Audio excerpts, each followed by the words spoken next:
Hello, hello, hello! Jordan here reporting for duty on January 6th, and I want to do this specific video for you here today because I have seen a huge push in the mainstream media, especially over the past few days, for all of us to get our flu shot.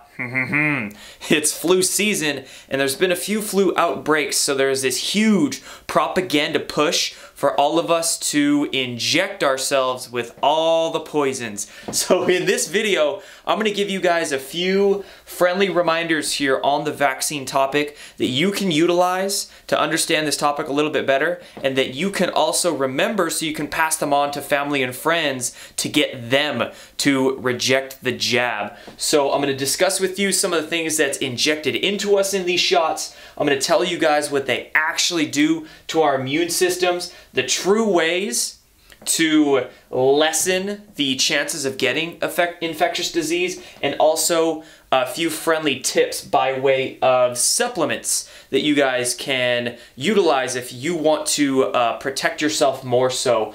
So before we get into all of this information though, I want you guys to always remember, always remember this. Most mainstream science is bullshit, and that is truly most of it, right? And that goes for all industries. That goes for physics. That goes for history. Two things you guys hear me talk about all the time. And that especially goes for the information that comes at us by way of the healthcare and pharmaceutical industries. Because understand, folks, there's no money in a healthy person. There's also no money in a dead person. There's only money in sick people that you can control, whose brain doesn't work so they don't figure out the shtick, right? And I'm going to offer you guys two quotes really quick here before we move on. And these two quotes come from two people who used to be extremely high up in the scientific research realm, right? They were actually former editors of two massive health journals, research journals, one being The Lancet, the other one being the New England Journal of Medicine. And the first quote comes to you by way of Richard Horton, who was the former editor of The Lancet. I have the quote here that I'm going to read to you. And it says, "Much of the scientific literature, perhaps half, may simply be untrue, afflicted by studies with small sample sizes, tiny effects, invalid exploratory analyses, and flagrant conflicts of interest." Important one there, flagrant conflicts of interest. Very easy to get those in peer-reviewed research. "Together with an obsession for pursuing fashionable trends of dubious importance, science has taken a turn towards darkness." Understand that, guys. It's very easy to fib research these days. As much as people want to grasp to science and grasp to authorities, a lot of authorities are actually misled, or they're happy and complicit in doing the misleading. I don't want to get into all of the conflicts of interest that Dr. Paul Offit and Dr. Richard Pan, who are two big mainstream science vaccine proponents, have, and the BS that they give us, right? And the next quote I want to give you comes by way of Dr. Marcia Engel, I believe is how you pronounce it, and she says basically the same thing. She says it's simply no longer possible to believe much of the clinical research that is published, or to rely on the judgment of trusted physicians or authoritative medical guidelines. Which I take no pleasure in this conclusion, which I reached slowly and reluctantly over my 2 decades as an editor of the New England Journal of Medicine. So understand that, guys. And these are two, again, I reiterated those quotes very specifically because I want you to remember them and these names, because these are great examples, like I mentioned earlier, to pass along, to very good red pills to offer people when they really want to cling on to mainstream health science research, right? Yeah, peer-reviewed, or what do I want to say? Evidence-based, right? Evidence-based. Well, shoot. What evidence? Whose evidence? What goes behind that evidence, right? Good questions to ask. So now let's get into these 4 subjects that I want to share with you guys really quickly here. And first, I want to talk about what's injected into us in these little vials, right? In these little vials. First of all, heavy metals. Huge one that a lot of people know, but for some reason I still see and hear a lot of people, they don't necessarily grasp the true toxic effects of which and how much is actually injected into us. Mercury, right? This is still in some vaccines. I've seen it listed on vaccine inserts for mainly the larger dosed vaccines, the MMR, the DTaP, and I still have seen it on some flu shots. So as much as people want to tell you that there's no mercury in some shots, there is. This is why it's so important to ask for that insert, folks. And especially if you're in the doctor's office and they're really trying to press you, right? I have a little one, little baby boy, and that's why this topic is so near and dear to my heart, and I spent a lot of time researching it, right? So whenever they're pressing you in those doctor's offices, which has happened to be before, stand your ground, and if you need to, ask them to read the vaccine insert. A lot of times, the doctors might not even have it on hand. And also aluminum, guys, just as toxic, if not more so, than mercury to your nervous system. And in a typical childhood schedule of the, 70 or so vaccines that a child gets from age 1 to 18 now, right? There's over 6,000 micrograms, 6 milligrams, right, of aluminum that's injected into our blood. And mind you, right, this aluminum is not going through our digestive tracts. When our digestive tract has somewhat of an ability to detoxify that aluminum out of us before it gives us an issue, this aluminum is injected right into your blood so it doesn't get detoxified out like that. And that aluminum goes straight for your nervous system, highly neurotoxic. So not good. Neurotoxic soup, and not only to our brains, but our whole body. Granted, our nervous system controls everything. It controls our whole body, but aluminum and mercury are also highly toxic to your kidney, your thyroid, so your hormonal system is screwed up, your all your glands, all your glands are connected. Your pituitary and your pineal are in your brain, but that's going to affect your adrenal gland, and like I said, your thyroid, everything else. Of course, your liver. Can't live without your liver, right? So there's all of that. And then we also have the preservatives, all the polysorbates. We have the foreign proteins in the DNA. With the foreign proteins, understand, guys, a lot of these vaccines, they're cultured in different proteins and different mediums that are never meant to be injected into a human body. That's why a lot of people are getting egg allergies, because these vaccines are cultured in egg proteins. A lot of this viral tissue they're trying to make and then kill and inject into us and tell us it's, we need it for our immune system. We'll talk about that in a sec.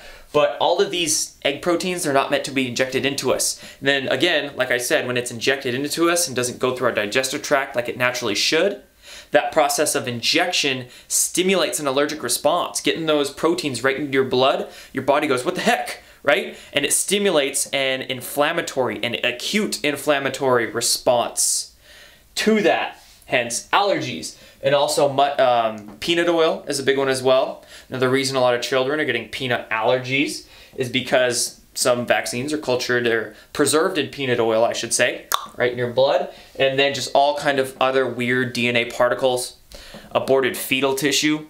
Sounds delicious, right? So you get all kinds of allergies, like I said, from the acute inflammation response. And I am going to name drop a researcher that you can write down and look into if you want more information on all of this, because I did not go to medical school and get a fancy piece of paper, but these people did, and I highly trust their research. So if you want a doctor to tell all of this to you, you can look into Dr. Russell Blaylock. Fantastic neurosurgeon, I believe, ex-neurosurgeon, who has been blowing the whistle on this topic for a long, long time. Very smart dude, very good presentations. Number two, let's talk about the immune system, the havoc they actually wreak on our immune system. So understand, guys, in backwards world 101 we're in these days, a lot of the information that's bombarded at us is false. It's fake news, especially the stuff, primarily the stuff that comes out of the education and media institutions, especially the education institutions, which, speaking of which, it was the Rockefeller family, those, oil baron banker folk that set up the American Medical Association and a lot of the education corporations and all of that in the 1900s. Same people set it all up. But anyway, so the education that they actually give us is ass backwards. And I still see a lot of people with this subconscious programming deep within them when they say, oh, you know, I feel like they're having this like turmoil within them, this tension, because part of their soul is beginning to realize that vaccines are bad for them, but then the other part of them is still caught up by the programming, so they're like, I don't want to inject myself with the heavy metals that I know are bad for me, but I just, you know, I don't want to get the diseases, and I don't want to, you know, what about your children? You don't want your children to die, do you? They won't die, and you won't get diseases, because actually vaccines are worse for your immune system than better for your immune system. And that is so because injection stimulates the wrong immune response. When they test vaccines, they only test for a very few antibodies. They don't test the whole long, complicated immune process by which you have natural killer cells, different kinds of T cells and B cells, and all sorts of, it's just a long, complicated cascade that your immune system is supposed to go through to fend off foreign intruders like viruses and bad bacterias. Because normally when your immune system gets stimulated like with a virus as such, it goes through the mucosal membranes of your mouth and your nose and down into your gut, and your gut is the majority of your immune system, you know, which I'll talk about in a little bit down here. So bypassing that, you're bypassing the natural immune response, right? So when you're injecting, like I said earlier, you're getting an acute response, not a response you're supposed to have. So vaccine researchers these days test for essentially the wrong inflammatory response, but they go, oh, you know, this vaccine made antibodies go up in the body. That means it must be good for the immune system. But they're oversimplifying everything. It's not that simple, especially when it comes to our bodies. So like I said, injection stimulates a wrong immune response. It's an acute inflammation, and when you get injection after injection after injection, you get inflammation, inflammation, inflammation. Understand, every single vaccine you get, your brain swells. Encephalitis, guaranteed. That's why a lot of people get headaches. A lot of those babies, they're crying because their head is probably in massive pain. And because they don't like being subjected to that traumatization. That's a huge piece I didn't even put in this, is the trauma that, especially children, you know, before they become more conscious beings, this is massively traumatic, this whole process of vaccines and circumcision as well. But anyway, one name you can go look into more about this is Dr. Suzanne Humphries. She has a great video that I'll link down below discussing how the wrong immune system response is stimulated and thus leads to chronic disease, guys, chronic disease, which is why we're seeing allergies, Alzheimer's in elderly folks going through the roof. Of course, it's neurological, but it's also inflammatory. I mean, your inflammatory response and your nervous system are highly linked. Everything's linked in the body, right? Holistic beings. But point being, chronic response. So there's those. Autism, right? That's not genetic, like they're saying, when it's going from 1 in 10,000 40 years ago to 1 in 40 in some areas now. Wonder why. Dots are so easy to connect. Next, let's go into the true ways to lessen infectious disease. And also, on point number 3 here, these are also the real reasons that disease rates dropped in the mid-1900s, mainly the 1950s. So what happened was that due to better sanitation, basically indoor plumbing, we weren't throwing our crap in the alleyway out back, and we started having more vehicles, like garbage trucks, for instance, able to carry garbage away so it's not sitting in the alley there. And just better sanitation habits led to the decrease in disease. Most diseases decreased in their rates by 95 to 99% before vaccines were even introduced in the 50s and 60s, like polio and measles and mumps and all that jazz, right? there's a long story actually behind polio. There was a lot of redefinition of the disease and other propaganda that came out behind that one. But artificial deflation of polio rates is what happened. But anyway, sanitation is what really dropped disease rates, and then better nutrition.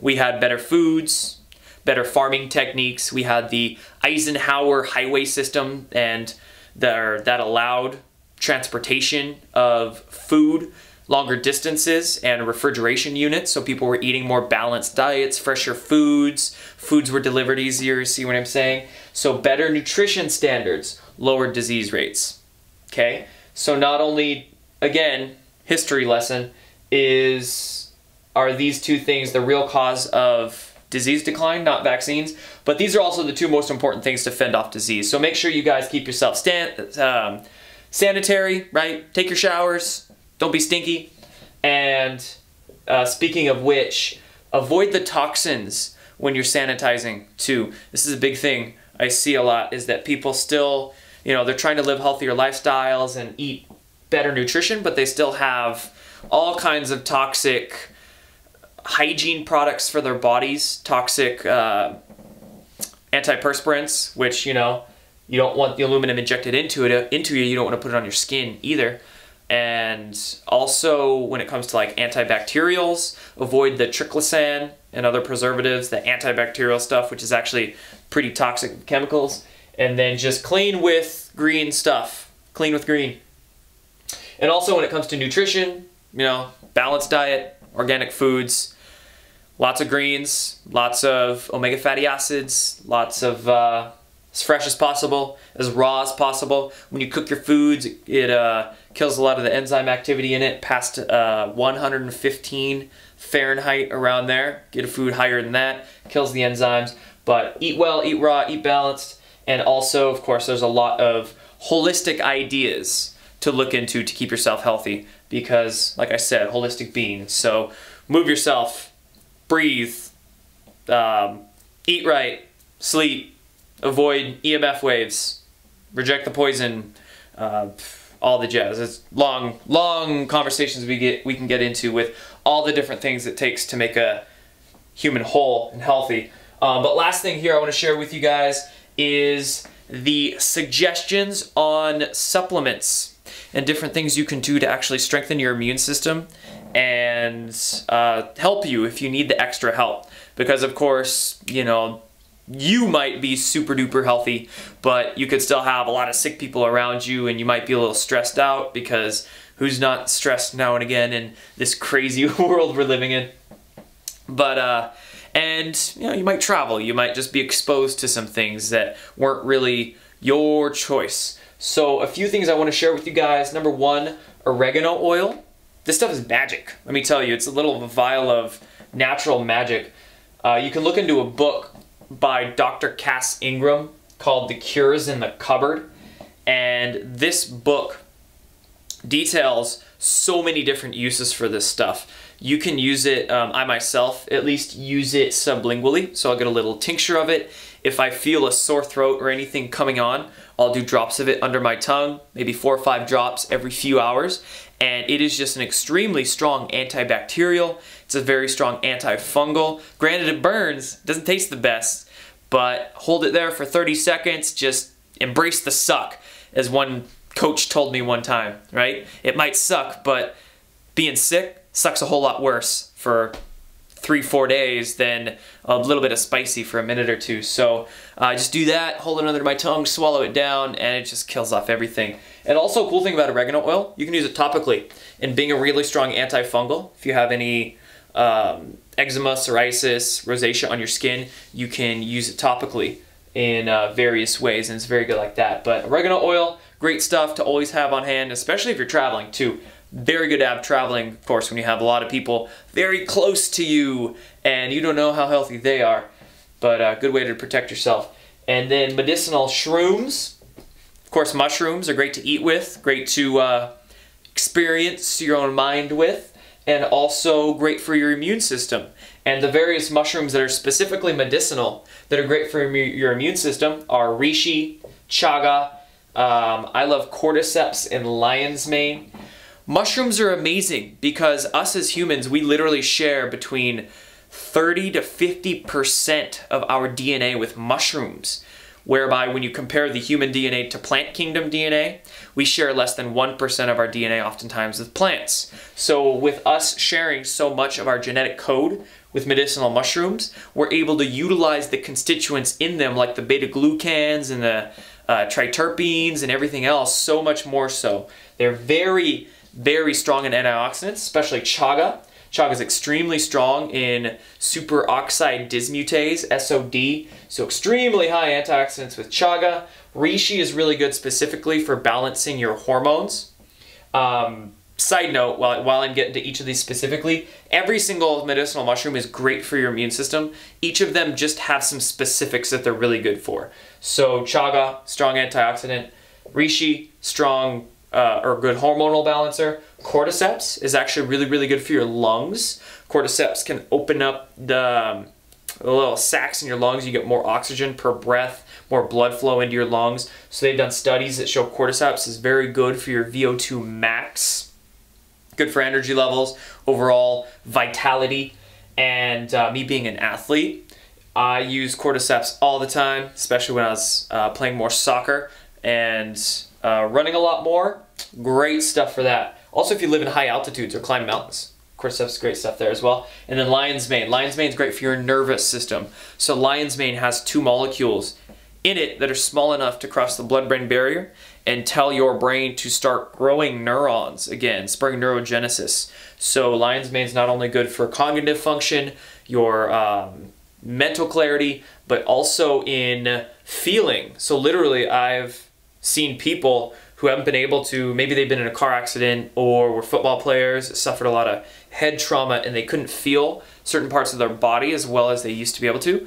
Taking lion's mane for a few months, a little prolonged period, takes a little while, but they were actually to begin to feel, again, feel different parts of their body. Amazing stuff.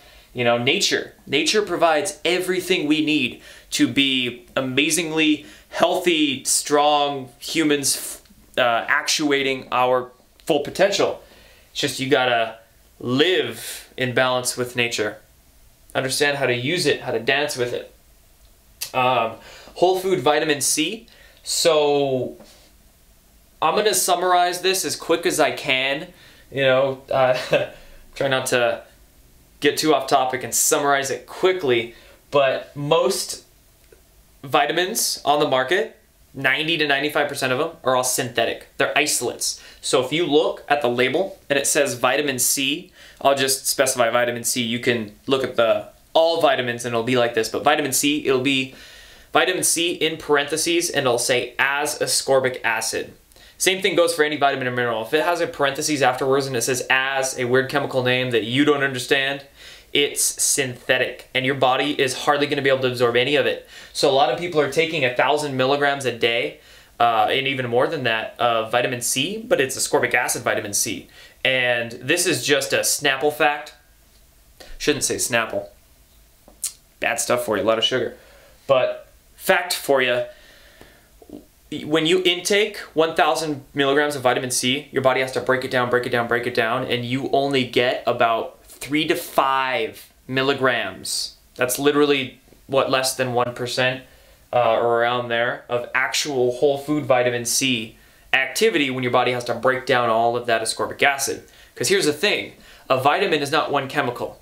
A vitamin is a whole puzzle. It's a whole array of different enzymes and coenzymes and cofactors that go into making that vitamin. So if you intake only one of the pieces, like ascorbic acid for instance, and the ascorbic acid gets into your cells, those cells will start robbing the enzymes and cofactors from other cells to try to complete that puzzle and absorb it and then fully utilize it. So you could actually be doing more harm than good if you're taking synthetic vitamins, Centrum's, one-a-days, Costco brand vitamins. You know, actually take time to look at the ingredient list and make sure as shit that what you're putting in you is good for you. So whole food vitamin C, you take hundreds to even 1,000 plus milligrams a day. And here's another very important thing to understand. The RDA, or the recommended daily allowance of vitamins that the USDA sets for you, is more bullshit. It's all bullshit these days. Not all of it, but a lot of it is. So the recommended daily allowance is not the amount of vitamin that you need to be healthy. It's the amount of vitamin that's basically you need to not die. But we don't want you just to not die. We want you to be healthy. So don't just take 60 milligrams of vitamin C a day to not get scurvy. Take hundreds to thousands. Humans are actually the only mammals that don't produce our own endogenous vitamin C. We have to intake it from other sources. Other mammals, for instance, chimpanzees even, they produce their own endogenous vitamin C in their own bodies, and equivalent levels, you know, proportionally, weight-wise, I should say, have many more times. I don't understand the exact, I don't remember quite off the top of my head here. I freestyle these videos, but they have hundreds of times more vitamin C in their bodies than we do. So as you can imagine, I should say we do on average. So you can imagine if we actually got the amount of vitamin C that our bodies needed to function well, wow, inflammation, your immune system, so many things would be better with proper vitamin levels. And then of course probiotics. Like I mentioned earlier, the majority of your immune system is in your gut, and your gut of course has good and bad bacteria. Good bacteria, or the probiotics, very easily gets disrupted when you're stressed out, when you eat a bunch of bad food, bunch of carbohydrates and processed junk, when you're drinking a bunch of sugary stuff, especially sugar, because sugar feeds candida. Candida is the bad fungus, the bad yeast in your gut, and just like I said, when you're stressed out, you eat a bunch of sugar, that stuff gets overloaded. It's very infectious. It's a very infectious fungus, yeast. So avoiding all of that stuff is great, but then also replenishing the flora, the bacteria in your gut with probiotics will help kill off the candida and then help to create a stronger immune system, to create a lot of actually those natural killer cells to go and fight infections with. So there you go, guys. That's the lesson of the day on vaccines, on a lot of health concepts, and some tips and tricks on some supplements that you can utilize to strengthen your own immune system so you don't have to resort to pitiful, toxic pharmaceutical methods. Thank you all for watching. Have a great one, and thank you all for your support. Peace out.